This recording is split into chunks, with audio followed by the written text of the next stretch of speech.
Hello everyone, Golu movie वाला me welcome. आज हम क्रैश लैंडिंग ऑन यू का एपिसोड 3 का रिव्यू करेंगे। आइए इस वीडियो का टारगेट रखते हैं 50 लाइक का और कमेंट करते हुए जाना आपका फेवरेट कौन है। तो चलिए शुरू करते हैं। अब सिरी फिर से गांव लौट आई। इस बार उसने अपने दोस्तों के साथ एक प्रॉपर मील खाया। उसका मन अब बदल चुका था। पहले सिरी कभी ब्रेकफास्ट नहीं खाती थी और अगर खाती भी थी तो हाई एंड रेस्टोरेंट्स में, लेकिन अब उसे simple burnt rice with sugar भी बहुत स्वादिष्ट लग रहा था। उसने खुद से कहा, अगर मैं ज्यादा देर यहां रही तो मैं नॉर्थ कोरिया की इस सिंपल लाइफ की आदत न डाल लूं। लेकिन सिरी की असली समस्या थी वो साउथ कोरिया लौट क्यों नहीं पा रही थी। प्यो कई सुने सार्केस्टिकली कहा, अगर जंग ह्यूक का रैंक ऊंचा होता तो वो बस एक शब्द कहता और सेरी को यहां से निकाल देता। सेरी ने यह सुनते ही तुरंत एक सॉल्यूशन सोचा। अगर हम लेफ्टिनेंट कर्नल की वाइफ का सपोर्ट ले लें तो वो जंग ह्यूक की प्रमोशन करवा सकती है। अब सेरी ने अपना अगला मिशन तय किया, उसे लेफ्टिनेंट कर्नल की वाइफ यंग ए का भरोसा जीतना था।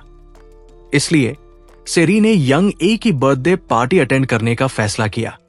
जब वैन बियम ने जंग ह्यूक को बताया कि सेरी यंग ए की पार्टी में गई है तो जंग ह्यूक ने कहा, यह लड़की हमेशा बेकार चीजों में टाइम लगाती है। लेकिन फिर भी उसके चेहरे पर हल्की मुस्कान आ गई। वैन बियम ने टीजिंग अंदाज में कहा, सेरी को लगता है कि तुम पावरलेस हो, इसलिए वो तुम्हारे लिए खुद रास्ता बना रही है। जंग ह्यूक ने मन ही मन सोचा, क्या मैं वाकई इतना पावरलेस हूं? इसी रात जंग ह्यूक ने अपने प्रमोशन के लिए खुद भी एक्शन लेने की ठानी। वो अपनी साइकिल लेकर कर्नल के घर के सामने चक्कर लगाने लगा ताकि वो कोइंसिडेंटली सेरी से मिल सके। जब सेरी ने उसे वहां देखा तो वो सोचने लगी, ये आदमी यहां मेरा इंतजार कर रहा था। लेकिन जंग ह्यूक ने इमीडिएटली डिनाई किया। उसने साइकिल की फ्रंट बास्केट में एक सॉफ्ट टॉवल लपेटी हुई थी, जिससे साफ था कि वो सेरी को राइड देने के लिए आया था। रास्ते में दोनों ने एक दूसरे से बातें की। रात बहुत अंधेरी थी और सेरी को लगा कि जंग ह्यूक उसे सीक्रेटली प्रोटेक्ट कर रहा था। जंग ह्यूक ने स्टबर्नली कहा, नहीं, मैं बस अपने रास्ते जा रहा था। घर पहुंचने के बाद गांव के सैनिक ग्रिल्ड क्लैम्स बना रहे थे। सेरी ने पहले कभी सिर्फ मिशेलिन स्टार रेस्टोरेंट्स में ग्रिल्ड क्लैम्स खाए थे, लेकिन जब उसने इसे यहां चखा तो वो इसका स्वाद भूल नहीं पाई। और सबसे मजेदार बात, सोल्जर्स वाइन को क्लैम शेल्स में डालकर पी रहे थे। जंग ह्यूक सीक्रेटली सेरी की एक्सप्रेशंस देख रहा था। जब उसने उसे हंसते हुए देखा तो वो खुद भी अनजाने में मुस्कुरा उठा। अगली सुबह जंग ह्यूक ने सेरी के लिए कॉफी बनाई। जब सेरी उठी तो उसने कॉफी की खुशबू सूंघी और किचन की तरफ गई। वहां उसने देखा कि जंग ह्यूक उसे हैंगओवर सूप भी बना रहा था। सेरी को यकीन नहीं हो रहा था कि वो इतनी केयर कर रहा था। जब जंग ह्यूक काम के लिए निकल रहा था तो सेरी ने प्लेफुल अंदाज में उसे फिंगर हाथ दिखाया। जंग ह्यूक कंफ्यूज हो गया और उसने जू मायोक से पूछा, इसका मतलब क्या होता है? जू मायोक ने एक्साइटेड होकर बताया, इसका मतलब होता है आई लाइक यू। अब जंग ह्यूक पूरी तरह से शॉक में था। इस बीच सेरी ने यंग ए के साथ बॉन्डिंग बढ़ाने की कोशिश की। जब वे बाजार में घूम रही थी तो सेरी ने देखा कि वहां उसकी अपनी कॉस्मेटिक ब्रांड की हाई एंड प्रोडक्ट्स बेची जा रही थी।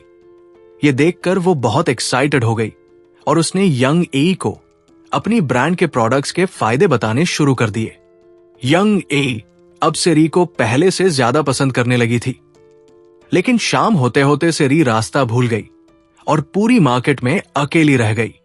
भीड़ में खोकर उसे अपना पास्ट याद आया, जब उसकी मां ने उसे अकेले बीच पर छोड़ दिया था।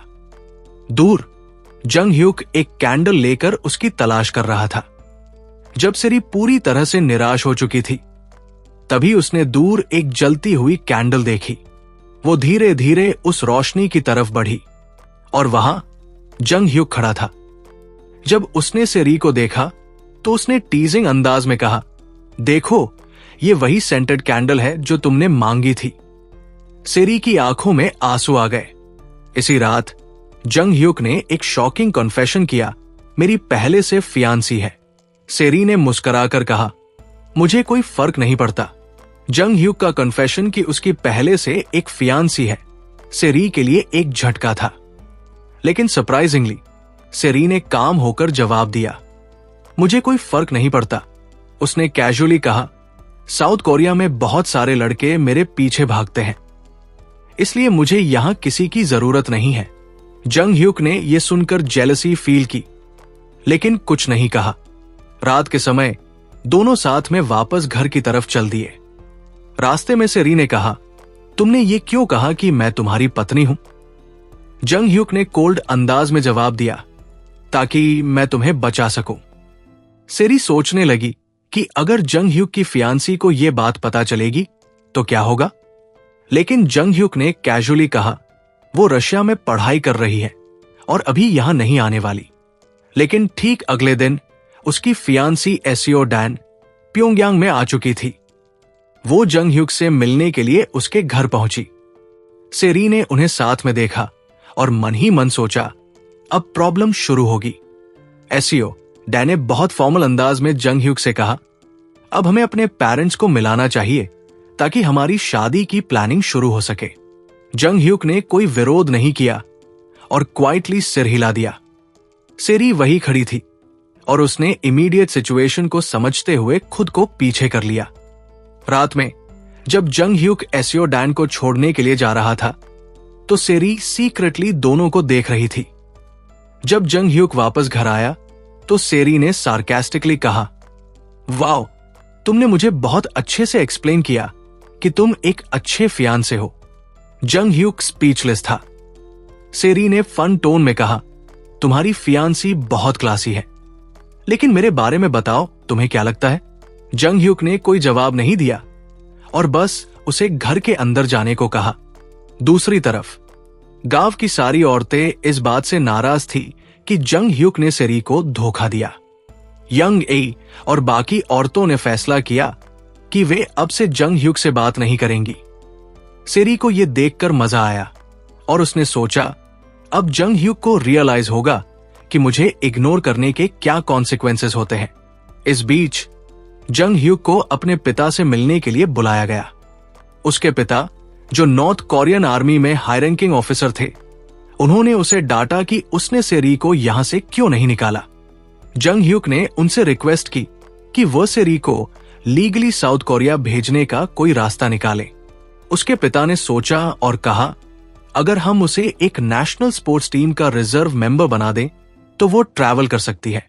जंग ह्यूक ये सुनकर खुश हुआ क्योंकि अब सेरी साउथ कोरिया वापस जा सकती थी। अगली सुबह सेरी को प्योंगयांग भेजा गया।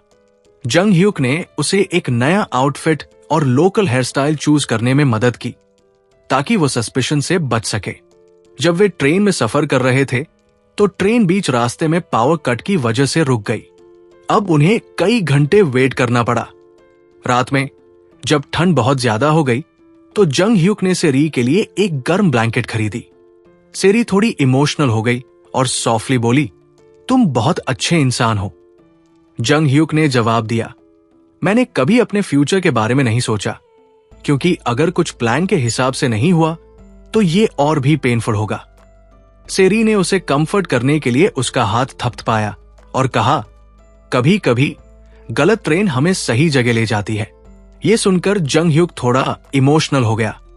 जब सेरी ठंड की वजह से सोने लगी तो जंग ह्यूक ने क्वाइटली अपना कोट उसे उड़ा दिया और उसे अपने कंधे पर सोने दिया। अगले दिन वे प्योंगयांग पहुंच गए। सेरी का पासपोर्ट बनवाने के लिए उसकी फोटो खींची गई, लेकिन जब वो जा रही थी तो उसने कहा, क्या हम एक साथ एक फोटो ले सकते हैं? जंग ह्यूक ने मना कर दिया और कहा, कोई जरूरत नहीं। लेकिन जब सेरी फोटो स्टूडियो से बाहर जा रही थी तो उसने सीक्रेटली स्टूडियो ओनर से रिक्वेस्ट की कि वो सेरी की एक एक्स्ट्रा कॉपी उसे दे दे। तभी सेरी का एक्स बॉयफ्रेंड सियंग जून सामने आ गया। सियंग जून भी प्योंगयांग में रह रहा था और जब उसने सेरी को देखा तो वो तुरंत उससे मिलने आ गया। जंग ह्यूक ने इमीडिएटली उसे पकड़ा और उससे उसका आईडी मांगा, लेकिन सेरी ने कहा, रिलैक्स, ये मेरा पुराना दोस्त है। अब जंग ह्यूक को ये अच्छा नहीं लगा। Thanks for watching. टारगेट है 100 लाइक्स और 50 कमेंट का, इसको पूरा करते ही जाए।